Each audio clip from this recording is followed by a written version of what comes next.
नमस्कार दोस्तों, स्वागत है आप सभी का हमारे चैनल समीर सिंह गार्डन में। और आज देखिए हम क्या करने वाले हैं। ये नींबू देखिए, नींबू 12 मासी है। लोग कहते हैं कि जी गलत है, झूठ है। ये देखिए कितना फल लगा। हमने अभी पिछले दिनों ही 5 किलो फल लगभग इस पे से तोड़े थे और जो कुछ कच्चे छोड़ दिए थे वो पक के बिल्कुल तैयार है। और 12 मासी नींबू क्यों कहते हैं दोस्तों? 12 मासी नींबू इसलिए कहते हैं कि देखिए ये एक पका हुआ है, एक ये मैच्योर हो रहा है, एक ये फ्रूट में कन्वर्ट हो रहा है। तो इसी तरह से फ्लावरिंग भी चलती रहती है। लगातार इसके अंदर से जो फल बनते रहते हैं, पकते रहते हैं। तो हमें 12 महीने 30 दिन नींबू मिलता है। लेकिन दोस्तों सिर्फ खाली नींबू लेने से बात नहीं बनेगी, उसको कुछ बदले में देना भी पड़ेगा। कहने का मतलब कोई न्यूट्रिशन ऐसा है जो हम इसको दें ताकि ये कंटिन्यूस हमारे को फल देता रहे। ठीक वैसे ही जैसे एटीएम में से हम पैसा निकालते हैं, बार बार निकाल सकते हैं, लेकिन सैलरी के रूप में या जमा के रूप में हमें उसमें डालना भी पड़ता है। तो ये भी एक तरह का एटीएम है दोस्तों। अगर इसके अंदर से हम फल ले रहे हैं तो बदले में हमें फल बनने के लिए जो न्यूट्रिशन चाहिए वो भी देना पड़ेगा। तो ये जो समय है हमारा जनवरी फरवरी का महीना, इसमें कोई भी फ्रूट प्लांट है उसके अंदर आपको न्यूट्रिशन ज़रूर देना चाहिए, क्योंकि इस टाइम इनके फ्लावरिंग का टाइम हो रहा है, जिसमें नवरस का समय होता है और पूरा भर के फल आता है। जैसे आप ये देख रहे हैं कंटिन्यू पूरा साल दिया। अब इसको न्यूट्रिशन देंगे तो ये जितने भी टहनियाँ दिखाई दे रही हैं, आने वाले 15 से 20 दिन के अंदर ये पूरा फूलों से भरा होगा। लेकिन कैसे? इसके न्यूट्रिशन देने के बाद। तो मैंने कहा आप लोगों से भी शेयर कर दूं, क्योंकि जब मैं कर रहा हूं तो आप भी करें ये काम। ये देखिए जो कुछ नीचे की ब्रांचेस थी ये मैंने कट कर दी हैं। इस कैंची से इसको कट कर दिया है और सैनिटाइजर से साफ करके किया है, क्योंकि नींबू जो है डायबैक की समस्या जल्दी मान लेता है। तो ये नीचे का जो हमें टहनी कुछ इस तरह से कट कर देनी है ताकि जड़ के पास का एरिया खुला रहे। और ये ज़्यादा नहीं, 1.5 साल का पौधा है दोस्तों, 1.5 साल का। ये देखिए इतना मोटा हुआ है 1.5 साल का पौधा। अब हमने क्या किया है, सबसे पहले खाद नहीं डालना है। सबसे पहले इस तरह की बीड्स, ये देखिए जो बीड्स हैं इसको हमें साफ करना है, क्योंकि अगर हमने ऐसे ही डाल दिया खाद तो क्या होगा कि ये जो बीड्स हैं ये पनप जाएंगी। सारा जो न्यूट्रिशन है वो ये बीड्स ले जाएंगी और हमारे पौधे को मिलेगा नहीं कुछ भी। तो ये हमें इस तरह से पहले इसकी सफाई कर लेनी है, जैसे कि मैं कर रहा हूँ। और ये तो ड्रम में लगा है तो इतना एरिया है। अगर यही पौधा ज़मीन में लगा होता दोस्तों तो आपने क्या करना है कि ये देखिए ये जो स्टेम इसकी, कहने का मतलब इसकी ब्रांच यहाँ आ रही है, तो इतना दायरा खोदना है। हम तो ड्रम में हैं तो जड़ें यहीं हैं, बॉन्ड हो गए इसके अंदर, तो इतने में ही हम खाद डालेंगे।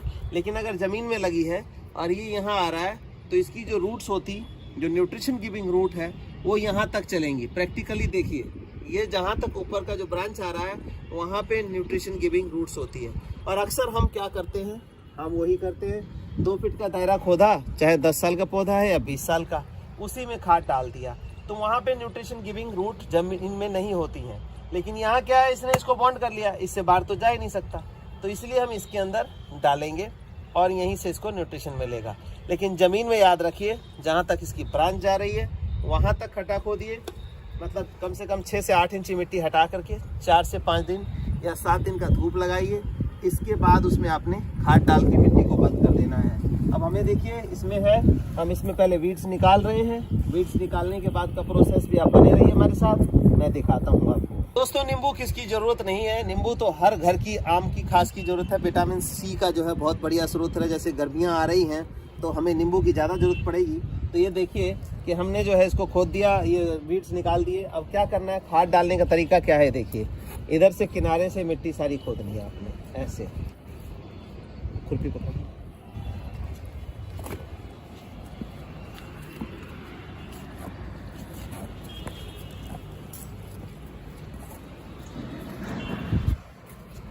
तो दोस्तों इस तरह से देखिए मिट्टी को हम खोद रहे हैं, ऐसे इस तरह से खोद के, और इस मिट्टी को हम सेंटर में चढ़ा देंगे ऐसे।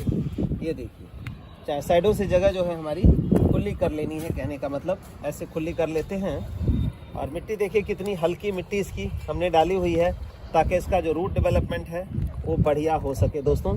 तो हमारी मिट्टी को हम ऐसे ऊपर चढ़ा लेते हैं खोद के, और ज़मीन में है तो 5 से 7 दिन का धूप लगा देंगे तो सोने पे सुहागा हो जाएगा दोस्तों।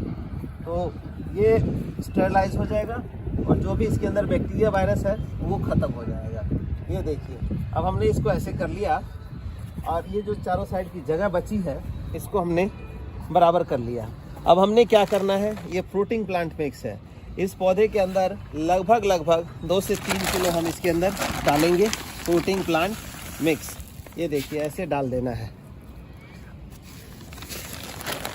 और ये खाद आपको चाहिए, इसके अंदर सारे माइक्रो एंड मल्टी न्यूट्रिशन जो प्लांट को चाहिए फ्रूट को होल्ड करने के लिए वो सभी मौजूद होती हैं दोस्तों।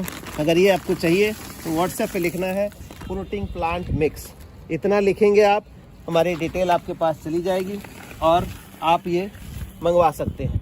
लेकिन वह काफ़ी लोग कहते हैं कि जी हम वर्मी कंपोस्ट डाल दें, गोबर खाद डाल दें, तो दोस्तों मैं बता दूं डाल तो सकते हैं लेकिन आपको 100% रिजल्ट नहीं मिलेगा। वो 20 से 30% रिजल्ट दे पाएंगे, क्योंकि वो सारी चीज़ें जो प्लांट को चाहिए जैसे कैल्शियम है, आयरन है, जिंक है, फास्फोरस है, पोटास है, ये सब चीज़ें गोबर खाद में नहीं होती। इसमें क्या है कि हम अलग अलग तरह के जो पत्ते हैं उसको बैक्टीरिया के साथ डिकम्पोज करते हैं और फिर वो जो खाद है हमारा तैयार होता है, जिसमें कंप्लीट प्लांट के लिए कंप्लीट न्यूट्रिशन आ जाता है। तो ये सब चीज़ें इसके अंदर मौजूद हैं। अब ये हमने खाद डाल दिया, अब हमने क्या करना है, ऐसे नहीं छोड़ना है। ये जो मिट्टी हमने इकट्ठी की थी इसको वापस ऐसे गिराएंगे, ये देखिए, ताकि ये जो हमारा खाद है वो सारा ढक जाएगा इसके नीचे ऐसे, और फिर रिजल्ट जो है वो ज़बरदस्त आएगा। कहीं थोड़ा बहुत कम पड़े तो ऐसे और ऐसे डाल देना है। तो इस तरह से ये हमने, ये देखो, ये हमने डाल दिया। अब पूरा बराबर हो गया जो हमने ऊंची मिट्टी की थी, और हमारा जो पौधा है वो न्यूट्रिशन लेने के लिए पूरी तरह से तैयार था, क्योंकि अब इसको ज़रूरत है इस टाइम जब फ्रूट ज़्यादा निकलने हैं। न्यूट्रिशन तो देखिए दोस्तों चाहिए। हमें अगर काम ज़्यादा करना होता है तो हम जूस सूप पीते हैं एनर्जी लेवल बनाए रखने के लिए। तो इसी तरह से इनका फ्रूटिंग का समय है, और फ्रूटिंग के समय में इनको एनर्जी की ज़्यादा ज़रूरत होती है। लेकिन कब, ये नहीं कि फूल आ गया तब हम इसको दें देख करके, पहले देना पड़ेगा। तो यहीं से नीचे से जो है न्यूट्रिशन लेकर के फूल भी ज़्यादा मात्रा में आएंगे और स्ट्रॉन्ग बन के आएंगे, हेल्दी बन के आएंगे, जिससे हमारी फ्रूटिंग ज़्यादा हो पाएगी दोस्तों, और ज़्यादा से ज़्यादा नींबू हम एक ही पौधे में ले पाएंगे। आप यकीन नहीं करेंगे, इस पौधे का नींबू जो है हमने 5 किलो तोड़ा है, और अभी भी आप देखते हैं लगभग 2 किलो के आसपास नींबू इस पे लगा हुआ है। और कंटिन्यूअस से देखिए ये छोटे फल, आप देखेंगे ये छोटे छोटे फल, इसमें देखिए कितने ही फल इसके अंदर बने हुए हैं। तो ये कंटिन्यूअस चलने के लिए इसको हमें कोई हर महीने खाद नहीं देना है, हर 15 दिन में नहीं देना है, हर 2 महीने में नहीं देना है, 3 से 4 महीने में, मतलब कम से कम अगर समय लेंगे तो 4 महीने में एक बार खाद डालिए, और नहीं इससे भी ज़्यादा करना है तो 6 महीने में एक बार, मतलब साल में 2 बार ही डालिए, लेकिन खाद डालिए प्रॉपर। आपका नींबू यकीन मानिए एक भी बाहर से खरीदना नहीं पड़ेगा दोस्तों। धन्यवाद दोस्तों। किसी तरह की क्वेरी है तो व्हाट्सएप पे लिखिए, कॉल मत करिए। दोबारा से धन्यवाद करता हूँ आपका।